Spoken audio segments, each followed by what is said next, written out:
Hello student, आज हम reasoning के एक और नए टॉपिक कैलेंडर की बात करेंगे। ठीक है, तो सबसे पहले हम बात करेंगे कैलेंडर की डेफिनेशन की। कैलेंडर होता क्या है? तो हम कह सकते हैं कि कैलेंडर एक ऐसी युक्ति है, एक ऐसा साधन है जो समय को वर्ष, माह, सप्ताह और दिन में व्यवस्थित करता है।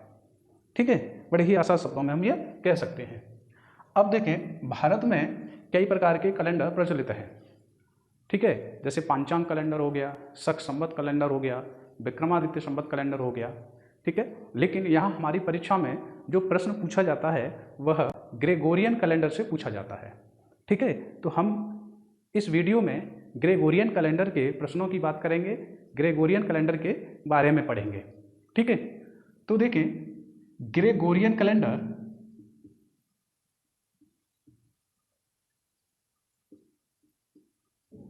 ग्रेगोरियन कैलेंडर इसका जन्म हुआ था रोम में। कहाँ हुआ था? रोम में। ठीक,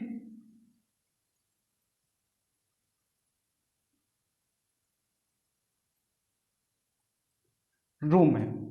और इस कैलेंडर में एक वर्ष में 304 दिन रखे गए थे और ये 304 दिन 10 महीनों में विभाजित थे। चूंकि यह कैलेंडर उस समय वैज्ञानिक पद्धति के आधार पर ठीक नहीं था, इस वजह से इसमें लगभग 1500 वर्ष बाद, लगभग 1500 वर्षों के बाद सन 1582 में संशोधन किया गया। 1582 में संशोधन किया गया। और यह संशोधन किसके द्वारा किया गया? यह संशोधन पोप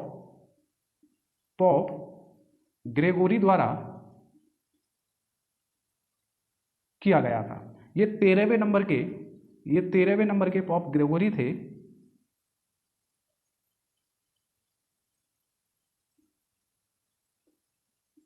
ये 13वें नंबर के पोप ग्रेगोरी थे और इन्होंने इस कैलेंडर को संशोधित करने के बाद एक वर्ष में 365 दिन रखे। कितने दिन रखे? 365 दिन रखे। और यह 365 दिन 12 महीनों में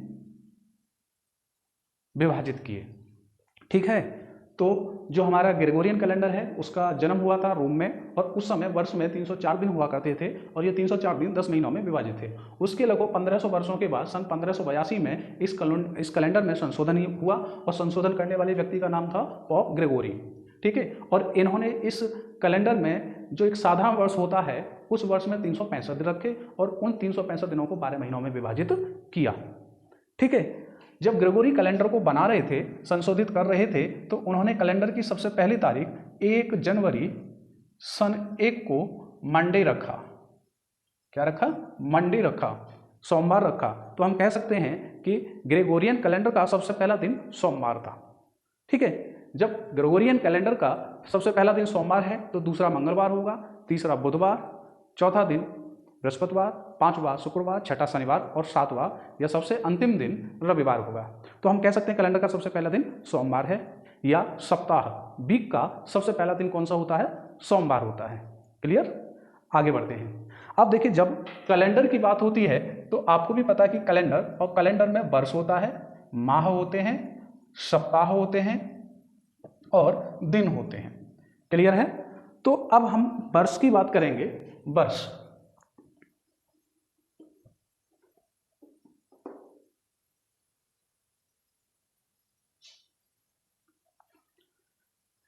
ग्रेगोरियन कैलेंडर में वर्ष दो प्रकार के होते हैं। पहला वर्ष साधारण वर्ष होता है जिसे आप ऑर्डिनरी वर्ष कहते हैं, जहां दिनों की संख्या 365 दिन होती है। दूसरा वर्ष अधिवर्ष होता है जिसे आप लीप ईयर कहते हैं, जहां दिनों की संख्या 366 दिन होती है। लीप ईयर में एक दिन की बढ़ोतरी होती है, ठीक है, जो कि 29 फरवरी के रूप में होती है। कहाँ होती है? 29 फरवरी के रूप में। और आप सभी को पता है कि 4 सालों में या हर चौथा साल एक लीप वर्ष होता है, ठीक है। तो 29 फरवरी हर चौथे साल में आती है, एक लीप वर्ष में आती है। क्लियर है? अब आपके दिमाग में एक प्रश्न आया कि जो कैलेंडर है और उसके वर्ष में 365 दिन ही क्यों रखे जाते हैं? वर्ष में 365 दिन ही क्यों रखे जाते हैं और हर 4 साल में एक दिन क्यों बढ़ा दिया जाता है, अर्थात हर 4 साल में लीप ईयर क्यों आता है? ठीक है, इन प्रश्नों की बात करेंगे।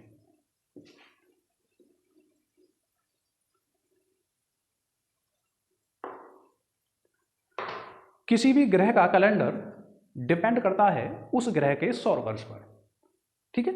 अब आप कहेंगे सौर वर्ष क्या होता है? सौर वर्ष ट्रॉपिकल ईयर,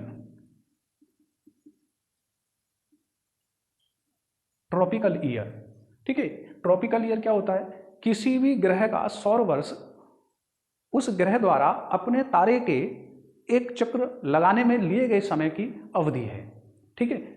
जैसे कि हमारा ग्रह है पृथ्वी, और पृथ्वी अपने तारे अर्थात सूर्य का दीर्घवृत्ताकार पथ पर परिक्रमा करती है। हम सभी को पता है पृथ्वी सूरज के चारों तरफ दीर्घवृत्ताकार पथ पर परिक्रमा करती है, पश्चिम दिशा से पूर्व दिशा की ओर। किधर से किधर? पश्चिम दिशा से पूर्व दिशा की ओर। और इसे पूरा एक परिक्रमा करने में जो समय लगता है उसे पृथ्वी का सौर वर्ष या ट्रॉपिकल ईयर कहते हैं। अब बात करें पृथ्वी के सौर वर्ष की, तो पृथ्वी को सूरज का पूरा एक चक्र लगाने में 365 दिन, 5 घंटा 48 मिनट और 45.51 सेकंड का समय लगता है। कितना समय लगता है? 365 दिन, 5 घंटा 48 मिनट और 45.51 सेकंड का समय लगता है। यदि मैं इसे दिनों में काउंट करूं तो यह 365 ये जो समय है 2422 दिन के बराबर होगा। तो मैं कह सकता हूं कि पृथ्वी का सौर वर्ष 365.2422 दिन के बराबर है, ठीक। क्योंकि ग्रेगोरी ने जब पहले वर्ष की गणना की तो वहां उन्होंने केवल 365 दिन रखा। कितना समय रखा? केवल 365 दिन रखा, ठीक है। और इस समय को छोड़ दिया क्योंकि इतना बड़ा कैलकुलेशन कर पाना उस समय थोड़ा मुश्किल था, ठीक है। तो 365 दिन का प्रयोग किया और कितना समय छोड़ दिया? 0.2422 दिन का समय छोड़ दिया। क्लियर है? इसके बाद दूसरे वर्ष में भी उन्होंने 365 दिन रखे और 0.2422 समय को छोड़ दिया।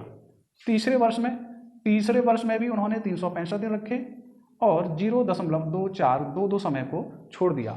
और इस प्रकार चौथे वर्ष की बात की जाए तो यदि यही प्रक्रिया फिर से दोहराई जाए तो आप देखेंगे कि ये जो छूटा हुआ समय है वह 4 वर्षों में, इन 4 वर्षों में लगभग 0.9688 दिन के बराबर हो जाएगा।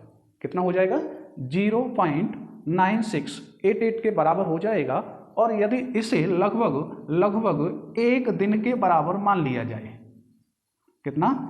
1 दिन के बराबर मान लिया जाए, तो अब आप देखेंगे कि यह समय छूटने की वजह से हमारा कैलेंडर पृथ्वी के सौर वर्ष से 1 दिन पीछे हो गया। अतः ग्रेगोरी ने जो यह 1 दिन है इसे हर चौथे वर्ष में जोड़ दिया। तो जो चौथा वर्ष है हर चौथे वर्ष को 366 दिन दिए गए। क्लियर है? तो अभी आपने देखा कि वर्ष में 365 दिन क्यों होते हैं, क्योंकि पृथ्वी का सौर वर्ष लगभग 365 दिन होता है। हर चौथे साल में 1 दिन क्यों जोड़ दिया जाता है, क्योंकि जो छूटा हुआ समय है वो लगभग 4 वर्षों में 1 दिन के बराबर बन जाता है, ठीक है। तो इस प्रकार आप देखेंगे कि हर चौथा साल एक लीप वर्ष होगा, लेकिन ये हर जगह संभव नहीं है। जैसे इसी क्रम में हम देखें सन 4, सन 8, सन 12, सन 16, सन 20 और इसी प्रकार आगे जाएं सन 92, सन 96, ठीक है, ये सभी लीप वर्ष होंगे। लेकिन बात की जाए सन 100 की बात की जाए तो सन 100, सन 200, सन 300 ये सभी वर्ष साधारण वर्ष होते हैं। क्या होते हैं? एक साधारण वर्ष होते हैं। अब बात यह है कि ये ऐसा क्यों? सन 96 के बाद में 4 वर्ष बाद में सन 100 आता है और सन 100 को भी इसी क्रम में एक लीप वर्ष होना चाहिए था, ठीक है, लेकिन ऐसा नहीं हुआ। इसकी वजह यह है कि जो हमने 0.9688 का समय है उसे लगभग एक दिन मान करके हर चौथे वर्ष में जोड़ा, ठीक है। तो इस प्रकार आप देखेंगे कि आपने यहाँ कुछ ज़्यादा जोड़ा है। कितना जोड़ा है? इन दोनों का यदि अंतर बनाया जाए तो आपने 0.0312 दिन का समय हर चौथे वर्ष में अधिक जोड़ा है, हर चौथे वर्ष में अधिक जोड़ा है, ठीक। इस प्रकार आप देखेंगे कि 400 वर्षों में यह समय कितना हो जाएगा? 400 वर्षों में यह समय 3.12 दिन के बराबर हो जाएगा। इसका मतलब यह है कि हमारा कैलेंडर पृथ्वी के सौर वर्ष कैलेंडर से हर 400 वर्षों में 3.12 दिन आगे हो जाएगा, ठीक है। तो इन तीन दिनों को यहाँ पर -1 किया गया, यहाँ -1 किया गया और यहाँ -1 किया गया। चूंकि इसी क्रम में सन 100 लीप वर्ष होना था, लेकिन ये जो समय है जो हर 400 वर्षों में अधिक हो रहा था उसे बराबर करने के लिए यहाँ एक दिन घटाया गया, सन 200 से एक दिन घटाया गया, सन 300 से एक दिन घटाया गया। क्लियर है? इस तरह से जो पूर्ण शताब्दी वर्ष होते हैं वह हर 400 साल में लीप वर्ष होता है, ठीक। अब आप देखेंगे कि यहाँ हमने 3 दिन तो घटा दिए हैं, सन 100 से, 200 से और 300 से, किंतु अभी समय रह गया 0.12 दिन का। कितना समय रह गया? 0.12 दिन का। ये समय रह गया 0.12 दिन का। अब ये जो दिन है लगभग 33 वर्षों में फिर से एक दिन बन जाएगा। कितना बन जाएगा? फिर से एक दिन बन जाएगा, ठीक है। तो फिर हमें फिर से 33वें वर्ष में कैलेंडर को एक दिन पीछे खिसकाना होगा। यहाँ तक क्लियर है? ठीक, आगे बढ़ते हैं। अब हम बात करेंगे कि कैसे पहचाना जाता है कि दिया गया वर्ष साधारण है या लीप है। तो देखिए, इसके लिए 2 तरीके हैं। पहला, कुछ वर्षों में कुछ जो सन दे रखे हैं उसमें 4 से भाग लगा करके जांचते हैं, और कुछ पूर्ण शताब्दी वर्षों में 400 से भाग लगा करके जांचते हैं। तब आप कहेंगे कि दिया गया वर्ष लीप है, और यदि शेषफल 0 नहीं है तब आप कहेंगे कि दिया गया वर्ष एक साधारण वर्ष है। क्लियर है? लेकिन इससे पहले आपको समझना होगा कि किन वर्षों में 4 से भाग लगाया जाता है और किन वर्षों में 400 से भाग लगाया जाता है, ठीक। तो मैं कहूँगा कि ऐसे वर्ष जो पूर्ण शताब्दी वर्ष नहीं हैं, जैसे सन 99, सन 1205, सन 1908, सन 2017, ठीक है, ये सभी ऐसे वर्ष हैं जो पूर्ण शताब्दी वर्ष नहीं है। तो ऐसे वर्षों को 4 से भाग लगा करके जांचना होता है। कितने से भाग लगा करके? 4 से भाग लगा करके। क्लियर है? और हम जब भाग लगाएंगे तो यहाँ शेष जो आएगा वो कितना आएगा? 3। तो यह एक साधारण वर्ष है। कैसा वर्ष है? एक साधारण वर्ष है, क्योंकि यहाँ शेषफल 3 बचा है। यदि हम यहाँ भाग लगाएं तो यहाँ शेष कितना आएगा? यहाँ शेष 1 आएगा, तो यह वर्ष एक साधारण वर्ष है। जब यहाँ भाग लगाएंगे तो यहाँ शेष कितना आएगा? यहाँ शेष 0 होगा, तो यह वर्ष एक लीप वर्ष है। कैसा वर्ष है? लीप वर्ष है। बात करें 2017 की, तो 2017 को जब हम 4 से विभाजित करेंगे तो शेषफल 1 आएगा, तो हम कह सकते हैं कि यह वर्ष एक साधारण वर्ष है। क्लियर है? लेकिन जब बात करें 400 की, तो ऐसे शताब्दी वर्ष जो 100 के गुणांक में हैं। कैसे हैं? 100 के गुणांक में हैं। जैसे सन 100, सन 200, सन 300, 400, 500, 600, 700, जहाँ 100 का साउंड आ रहा है या जिनके इकाई और दहाई के स्थान पर 00 है। तो जैसे सन 100 की बात करें, इसे जांचना है कि यह कैसा वर्ष है, तो हम 400 से भाग लगाएंगे, ठीक। तो यह कैसा वर्ष है? यहाँ शेष कितना आएगा? शेष 100 बचेगा, तो यह एक साधारण वर्ष है। कैसा वर्ष है? एक साधारण वर्ष है। यदि सन 500 की बात की जाए और हम 400 से भाग लगा करके जांचेंगे तो शेष फल 100 आएगा, तो हम कहेंगे कि यह वर्ष एक साधारण वर्ष है। क्लियर। सन 1900 की बात की जाए और 400 से भाग लगाना होगा तो शेष फल 300 आएगा। कितना शेष फल आएगा? 300। तो यह कैसा वर्ष होगा? एक साधारण वर्ष होगा। क्लियर। यदि हम सन 400 की बात करें, 400 को 400 से भाग लगाएंगे तो शेषफल 0 आएगा, तो यह कैसा होगा? यह एक लीप वर्ष होगा। क्लियर। सन 1600 की बात की जाए, हम इसे 400 से भाग लगाएं तो शेषफल क्या आएगा? 0 आएगा, तो हम कह सकते हैं कि सन 1600 एक लीप वर्ष है। तो इस प्रकार आप साधारण वर्ष और लीप वर्ष की पहचान कर सकते हैं। क्लियर है? चलिए आगे बढ़ जाते हैं।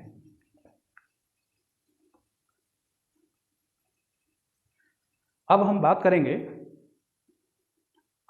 करेंगे विषम दिनों की। देखिए विषम दिन क्या होता है? विषम दिन ऑड डे, इन्हें अतिरिक्त दिन या छूटे हुए दिन भी बोला जाता है, अतिरिक्त, एक्स्ट्रा। ठीक है। तो मैं ऐसे कहूंगा कि देखिए हमारे पास वीक होता है और वीक में होते हैं 7 दिन। ठीक। तो ऐसे दिन जो वीक बनने के बाद छूट जाते हैं उन्हें ऑड डे या अतिरिक्त या एक्स्ट्रा दिन बोला जाता है।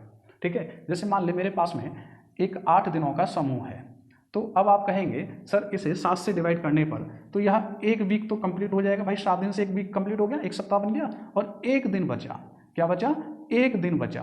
तो यहाँ पे आप कह सकते हैं यहाँ पर विषम दिनों की संख्या 1 होगी। क्लियर। यदि मेरे पास में 10 दिन हैं तो मैं 7 से डिवाइड करके जांचूंगा, शेष फल कितना आया? 3 आया, तो मैं कह सकता हूँ यहाँ पे विषम दिनों की संख्या 3 है। क्लियर। यदि मेरे पास में 15 दिन हैं, कितने दिन हैं? 15 दिन हैं, तो मैं इसे 7 से काटूंगा और 7 से काटने पर देखें तो 2 बार भाग जा रहा है, अर्थात 2 वीक तो कंप्लीट हो रहा है, लेकिन एक शेष बचा, तो यहाँ विषम दिनों की संख्या 1 होगी।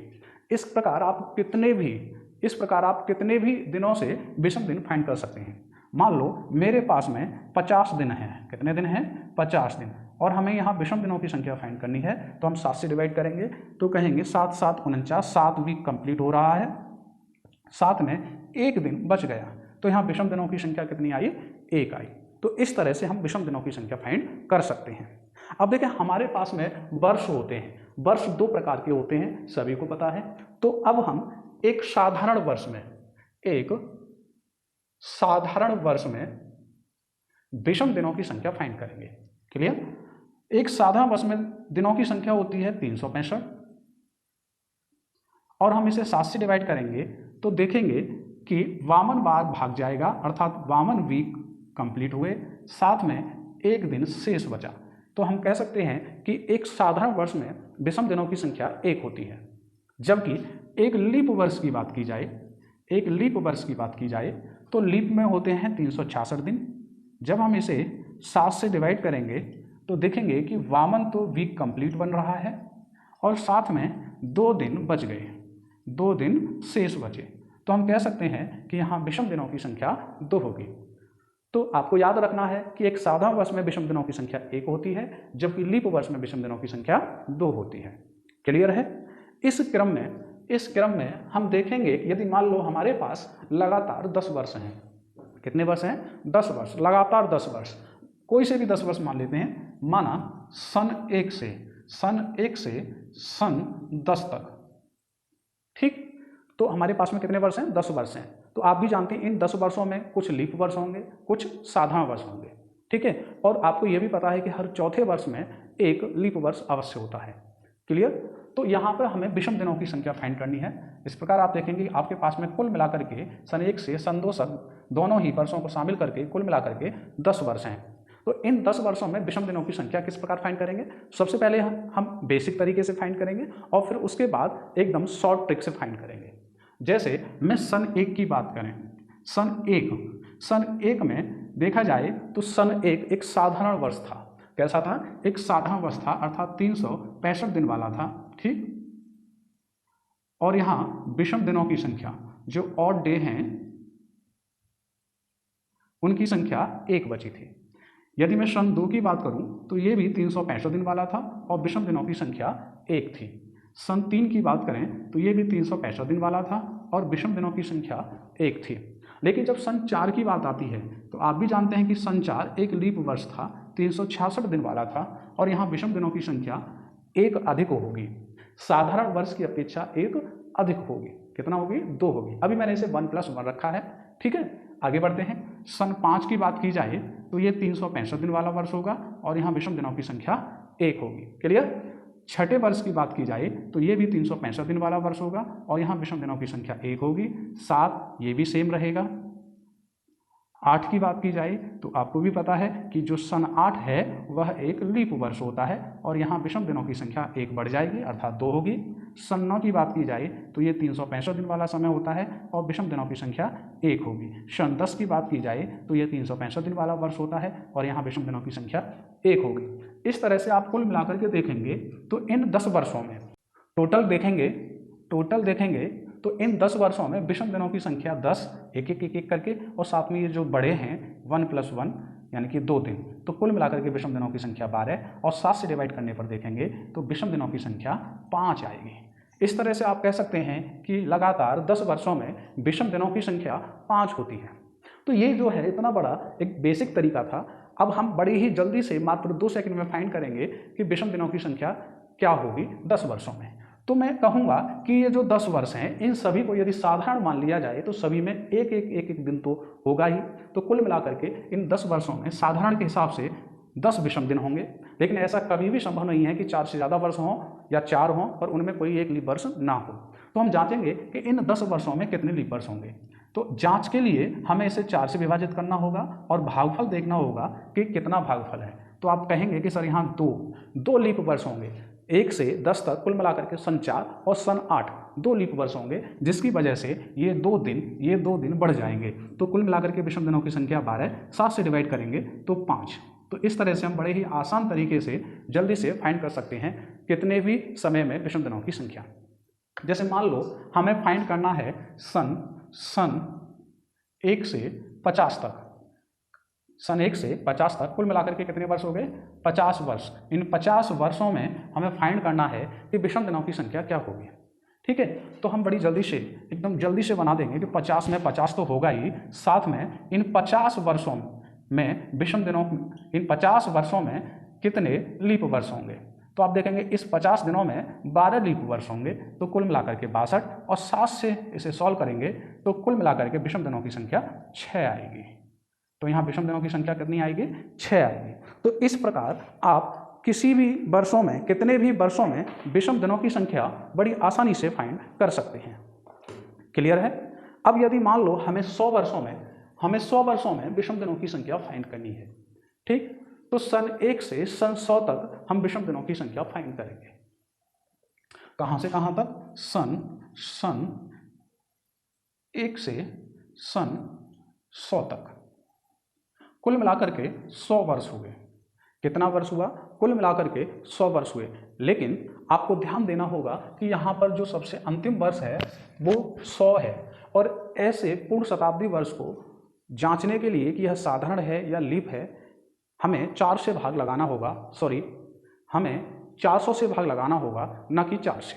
ठीक, तो इस क्रम में आप देखेंगे सन 1 से सन 99 तक यदि मुझे लीप फाइंड करना है, लीप वर्ष फाइंड करना है, तो मैं 1 से 99 तक कुल मिलाकर के 99 वर्षों में 4 से भाग लगा करके देखूंगा तो आप कहेंगे कि सर यहाँ 24 लीप वर्ष होंगे।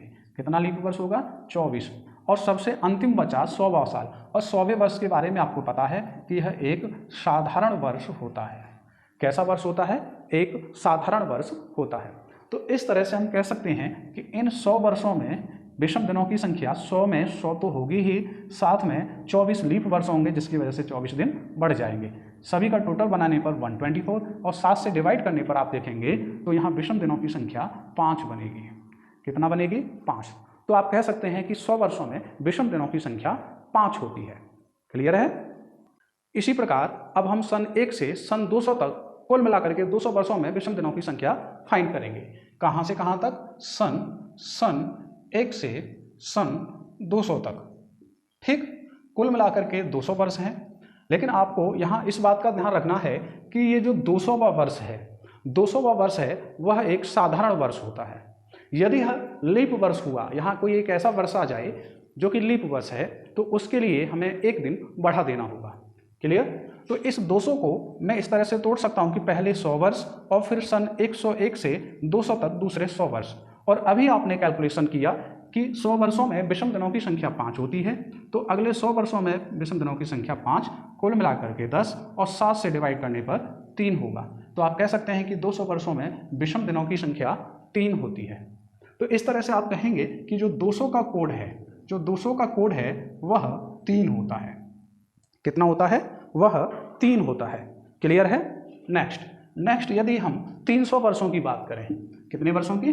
300 वर्षों की। यदि हम 300 वर्षों की बात करें तो यहाँ 300 एक साधारण वर्ष होता है और इसे हम तोड़ सकते हैं 100 वर्ष प्लस अगले 100 वर्ष और फिर उससे अगले 100 वर्ष, कुल मिलाकर के 5, इसके लिए 5 प्लस इसके लिए 5, तो कितना?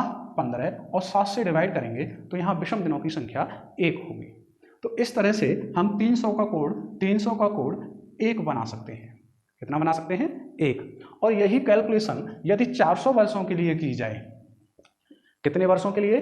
400 वर्षों के लिए, सन 1 से सन 400 तक, तो आप यहां देखेंगे कि जो सन 400 है वह एक लीप वर्ष होता है, अतः यहां एक दिन बढ़ा देंगे।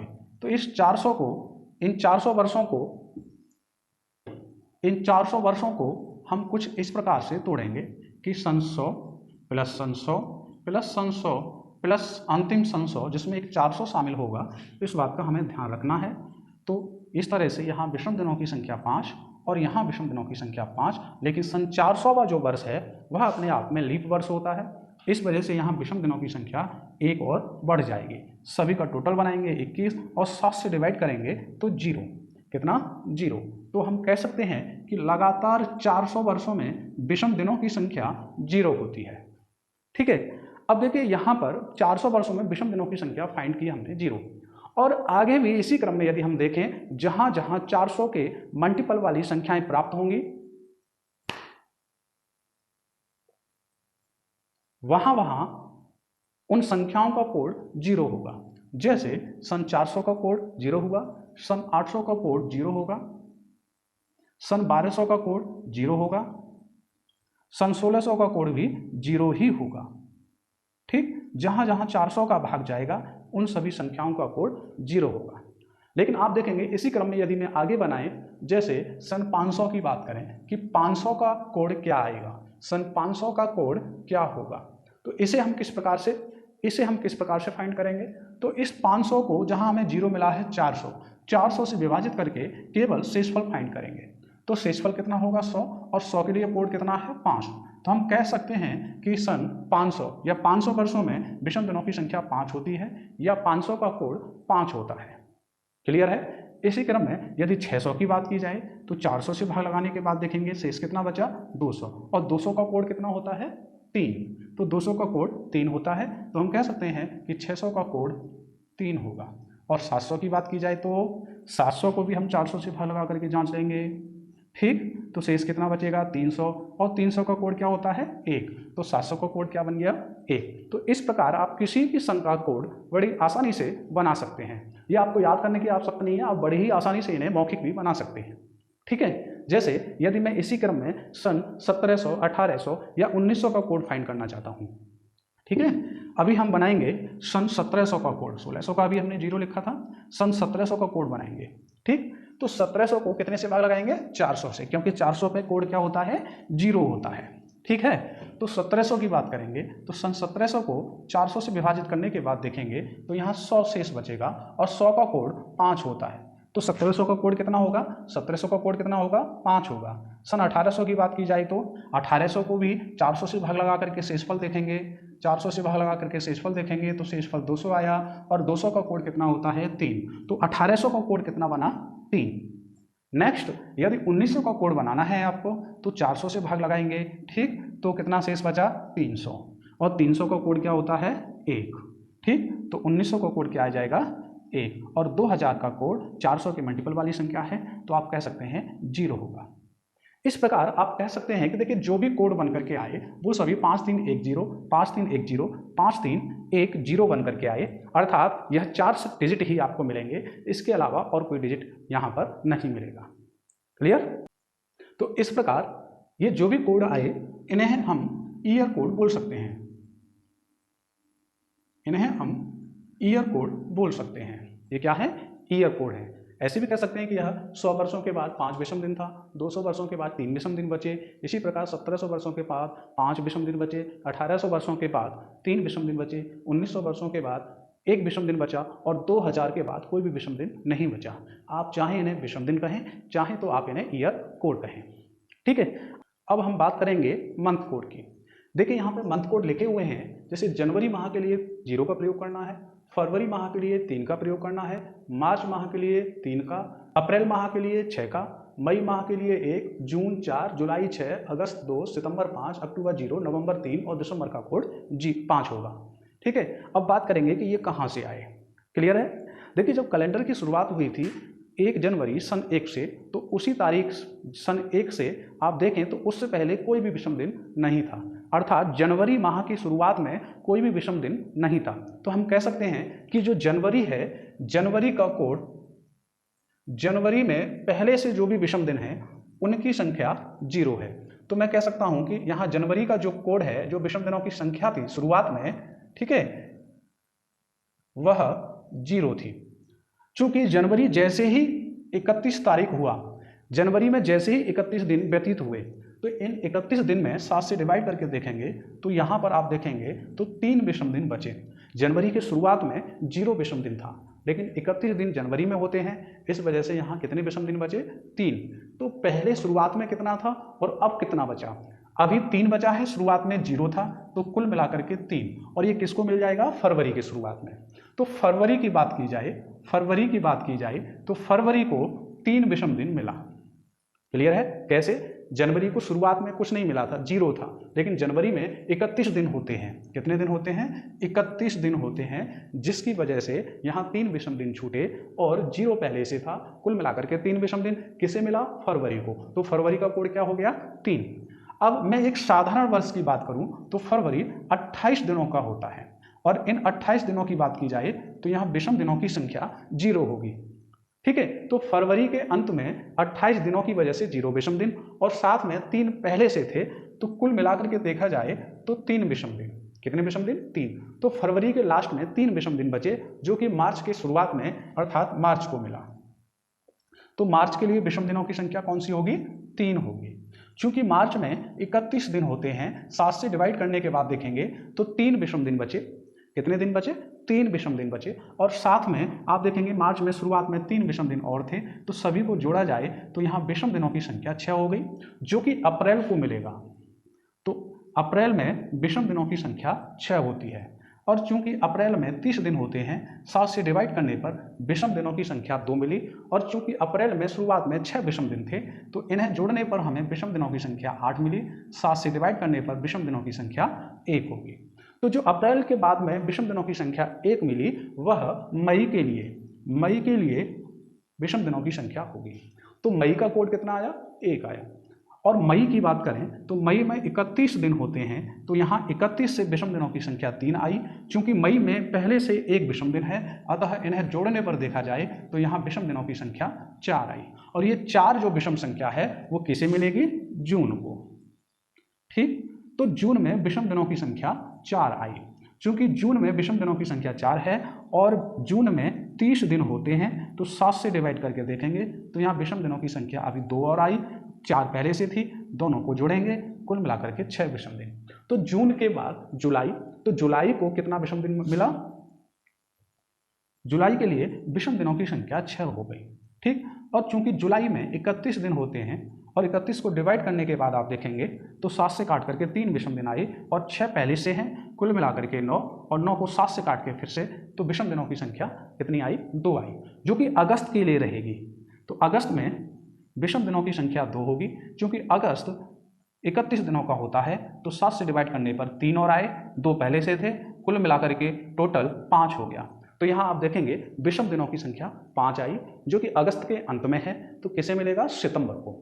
तो सितंबर में विषम दिनों की संख्या 5 होती है। सितंबर में विषम दिनों की संख्या कितनी होती है? 5 होती है। चूंकि सितंबर में 30 दिन होते हैं, 7 से डिवाइड करने पर 2, और चूंकि पहले से 5 दिन विषम है, तो यहाँ देखेंगे विषम दिनों की संख्या 7, और 7 या 0। ठीक है, तो सितंबर के अंत में विषम दिन कितने बचे? 0 बचे, जो कि अक्टूबर को मिलेगा। तो इस प्रकार आप कह सकते हैं कि अक्टूबर में विषम दिनों की संख्या 0 मिली, क्योंकि अक्टूबर 31 दिनों का होता है और 7 से डिवाइड करने पर आप देखेंगे तो यहाँ विषम दिनों की संख्या 3 और है, 0 पहले से है, कुल मिलाकर के 3। तो ये 3 किसको मिला? नवंबर को। ठीक, और नवंबर को 3 विषम दिन मिले, साथ में नवंबर में 30 दिन होते हैं और 7 से डिवाइड करने पर 2 प्राप्त हुआ। 3 पहले से नवंबर में विषम दिन थे, तो कुल विषम दिनों की संख्या कितनी आई? 5, जो कि दिसंबर के लिए रहेंगे। तो दिसंबर में विषम दिनों की संख्या कितनी आई? 5। तो आप कह सकते हैं कि दिसंबर में विषम दिनों की संख्या 5 आई। तो मैंने आपको ईयर कोड बनाना सिखाया, साथ में मंथ कोड बनाना सिखाया, और आप सभी जानते हैं कि कैलेंडर का सबसे पहला दिन सोमवार था, मंडे था। क्लियर है? तो इस तरह से हम पहले दिन को मंडे बोलेंगे और 2 विषम दिन आए तो ट्यूसडे बोलेंगे और इसी क्रम को आगे बढ़ाएंगे। क्लियर है? अब हम डायरेक्ट चलते हैं कि किसी भी वर्ष में या किसी भी दिनांक में आप किस प्रकार से दिन फाइंड करेंगे।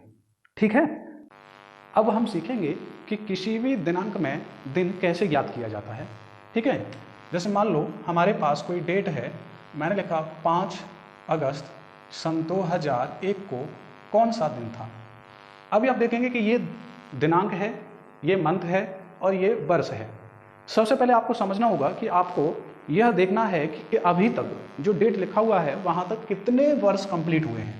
तो आप कहेंगे सर 2001 वर्ष अभी चल रहा है, अर्थात एक कम करने पर आप कह सकते हैं कि 2000 वर्ष कंप्लीट हुए हैं।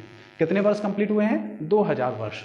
ठीक है, चलिए क्वेश्चन को बनाते हैं। देखिए यहाँ पे जो दिनांक लिखा है उसे आप 7 से बाहर लगा करके शेषफल लिखेंगे। क्या लिखेंगे? शेष लिखेंगे। कितना शेष बच रहा है? तो आप देखिए 7 से बाहर लगाएंगे तो 5 शेष बचेगा, राइट।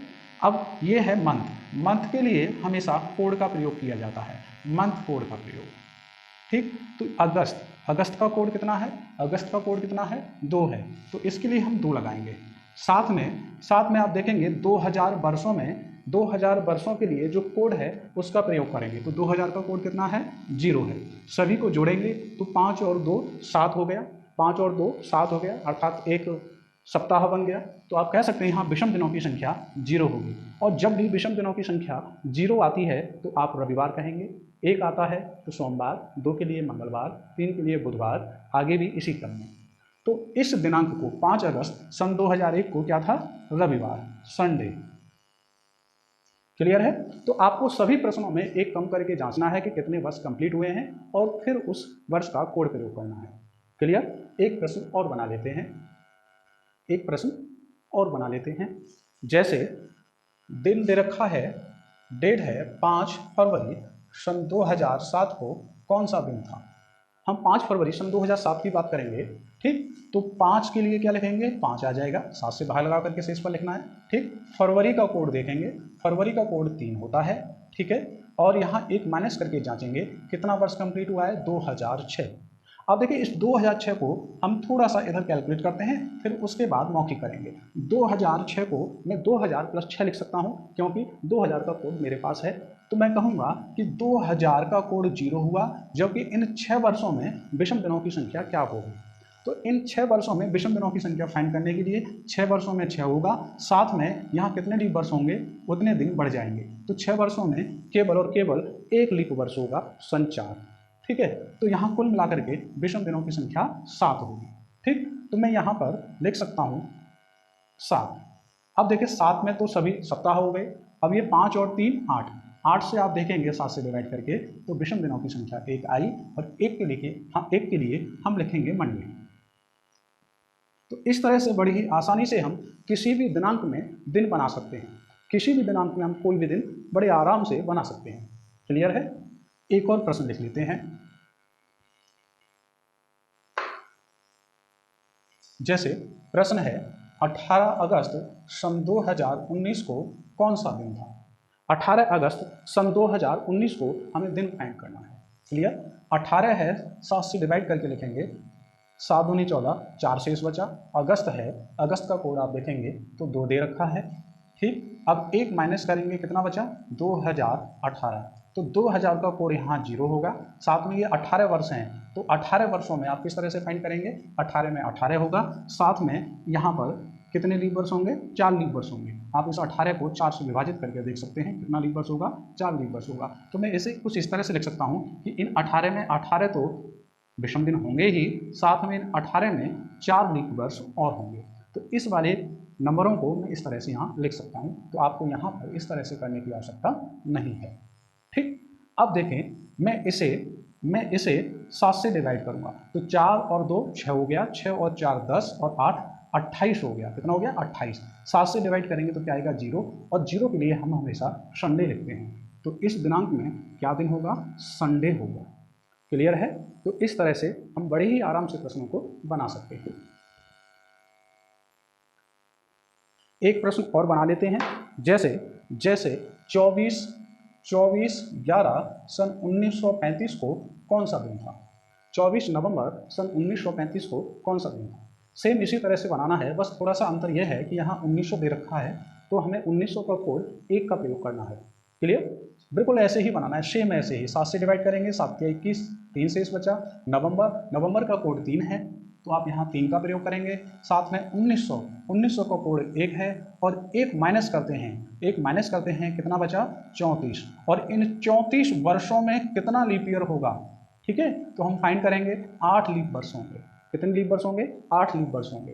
तो ये लीप वर्षों की संख्या, आप सभी को हम 7 से डिवाइड करेंगे, 3 और 3 6 और 1 7 हो गया, अर्थात 1 वीक बन गया, हटा दीजिए। इसके बाद यहाँ से 1 शेष बचेगा, 7 से डिवाइड करेंगे, 1 दिन बचा, और ये हो गए 35। जब हम 35 को 7 से डिवाइड करेंगे तो 0, अर्थात आंसर संडे बनेगा। क्या बनेगा, संडे। क्लियर है। एक और प्रश्न की बात करेंगे।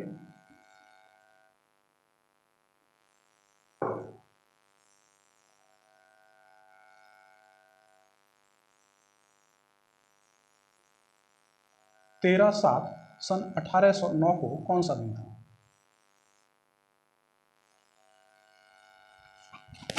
अब हमारे पास प्रश्न है 13/7 सन 1809 को कौन सा दिन था। क्लियर। तो अब यहाँ पर हम 1800 का कोड 1800 की कोड 3 का प्रयोग करेंगे। बस तरीका वही है, 7 से डिवाइड करने पर 6 आएगा। ठीक, और यहाँ 7वें माह के लिए कोड 6 है। जुलाई का कोड क्या है, 6। 1800 का कोड क्या है, 3 है। 1800 का कोड 3 है। 1 माइनस करते हैं 8, और इन 8 वर्षों में लीप वर्षों की संख्या 4 से विभाजित करने के बाद 2 भाई। ठीक, तो कैलकुलेशन करेंगे। ठीक, कैलकुलेशन करने पर 6 और 6 12 और 2 14, 2 भी कंप्लीट हो गए, हमने हटा दिया। 3, अब देखें 8 है, 8 को 7 से काटेंगे, 1 बचेगा, 1 को यहाँ दे दिया, तो 4 और 4 से क्या बना, थर्सडे। आंसर क्या बनेगा, थर्सडे। नेक्स्ट क्वेश्चन है 29/3 सन 2008 को कौन सा दिन था। ठीक है, देखिए अभी तक हमने जो प्रश्न बनाए वो सभी साधारण वर्ष वाले प्रश्न हैं। अब आप यहाँ देखेंगे कि सन 2008 है और यह लीप होता है, लेकिन हमें जांचना है कोई भी वर्ष लीप वर्ष 29 फरवरी के गुजर जाने के बाद होता है, अर्थात जब 29 फरवरी जा चुकी हो, अर्थात 1 मार्च से कोई भी वर्ष लीप वर्ष होता है। क्लियर है। तो हमें केवल यही देखना है कि यदि मार्च से कोई भी समय दे रखा है तो वो लीप होगा, और यदि इससे पहले वाले माह दे रखे हैं जैसे जनवरी और फरवरी और इनकी कोई भी दिनांक दे रखी हैं तो यहाँ पर कोई भी वर्ष लीप वर्ष नहीं होगा। लीप वर्ष हमेशा 1 मार्च से ही होता है। ठीक, तो यहाँ पे देखेंगे सन हमारा एक लीप वर्ष है। सन कैसा वर्ष है, एक लीप वर्ष है, और यहाँ मार्च से समय दे रखा है, तो ये कंफर्म है कि ये लीप वर्ष है। तो लीप वर्ष के लिए कोई नया तरीका नहीं है, सेम वही तरीका है जो हम अभी बना रहे थे। बस अंतर क्या है कि यहाँ आंसर में लास्ट में हम 1 जोड़ देंगे। 1 क्यों जोड़ देंगे, क्योंकि लीप वर्ष है, यहाँ 1 दिन बढ़ चुका है। क्लियर। तो क्वेश्चन को बनाएंगे 7 से डिवाइड करने के बाद 7 को 28, 1 मार्च का कोड 3 होता है, 2000 का कोड 0 होता है, और यहाँ 1 माइनस करेंगे तो 7 होगा, और 7 में लीप वर्षों की संख्या फाइंड करेंगे। ठीक है, तो 1 होगा, और यहाँ पर 1 इसको और लिखेंगे क्योंकि यहाँ यह लीप वर्ष है। क्या है, यह एक लीप वर्ष है। सभी को देखिए 7 कट गया, 3 और 1 4, 1 5 और 1 6, 6 से क्या बनेगा, सैटरडे। तो आंसर क्या बनेगा हमारा, सैटरडे। क्लियर। नेक्स्ट प्रश्न है 18 अगस्त सन 1828 को कौन सा दिन था। तो हम यहाँ फाइंड करेंगे 7 से डिवाइड करके। 7 दूनी 14, 4 आया, अगस्त का कोड 2 है, साथ में आप देखेंगे 28 एक लीप वर्ष होता है, कैसा वर्ष है, लीप वर्ष है। और यह मार्च के बाद, आप देखिए फरवरी के बाद का समय है, फरवरी के बाद का समय है, तो इसके लिए हम एक बढ़ा करके चलेंगे। ठीक, तो 1800 का कोड कितना होता है, 3 होता है, एक माइनस करेंगे तो 27 आएगा, और 27 में आप लीप वर्षों की संख्या फाइंड करेंगे 4 से भाग लगा करके, तो 6 आएगी। ठीक, तो 6 लीप वर्षों की संख्या, साथ में ये अंतिम वर्ष एक दिन और जोड़ दिया जाएगा। कैलकुलेशन करेंगे, 6 और 1 7 हो गया, 1 वीक कंप्लीट हो गया, 4 और 3 7 हो गया, 1 वीक कंप्लीट हो गया, 2 और 27 29 हुआ, 29 को 7 से डिवाइड करेंगे, 29 को 7 से डिवाइड करेंगे तो शेषफल 1 बचेगा, और 1 से आंसर मंडे होगा। क्या बनेगा आंसर, मंडे, अतः इस दिनांक में मंडे होगा। देखिए बड़ा ही प्यारा प्रश्न है, महात्मा गांधी जी का जन्म सप्ताह के किस दिन हुआ था। ठीक है, ऐसा प्रश्न आज तक किसी भी परीक्षा में नहीं पूछा गया है, लेकिन संभावना बन रही है कि ऐसा प्रश्न आ सकता है। ठीक, अब यदि हमें महात्मा गांधी जी के जन्म तिथि का ज्ञान है तो हम इस प्रश्न को बना पाएंगे, अन्यथा ये प्रश्न हमें एग्जाम में छोड़ना पड़ेगा। तो हमें ऐसे महापुरुषों की जन्म तिथि भी याद होनी चाहिए। तो देखिए मुझे याद है कि महात्मा गांधी जी का जन्म 2 अक्टूबर सन 1869 को हुआ था, लेकिन यहाँ पर हमें सप्ताह का दिन पूछा है, न कि इनका डेट ऑफ बर्थ। क्लियर, तो हमें सप्ताह का दिन बनाना है, तो मैं ऐसे कहूँगा 2 आ गया, अक्टूबर, अक्टूबर का कोड 0 होता है, 0, 1800 का कोड 3 होता है, एक कम करेंगे, एक कम करने के बाद 68 आया, और इन 68 वर्षों में लीप वर्ष फाइंड करेंगे। ठीक है, इन 68 वर्षों में लीप वर्ष फाइंड करेंगे, तो इन 68 वर्षों पे कितना लीप वर्ष होगा, 17 लीप वर्ष होगा, तो 17 लिखेंगे। ठीक, अब सभी को 7 से डिवाइड करेंगे। क्लियर है, अब देखें 68 है, 68 और 2 70 हो गया, 10 भी कंप्लीट हो गए, 17 और 3 20 हो गया, 7 से डिवाइड करेंगे तो 6 आएगा, और 6 के लिए सेट आएगा। अतः हम कह सकते हैं कि गांधी जी का जन्म शनिवार को हुआ था। बड़ा ही प्यारा प्रश्न है, आपने किसी भी किताबों में इस तरह से नहीं देखा होगा। क्लियर है, बाकी के प्रश्नों की बात और जो भी नेक्स्ट टाइप रह गए हैं उनकी बात हम नेक्स्ट वीडियो में करेंगे। नमस्कार।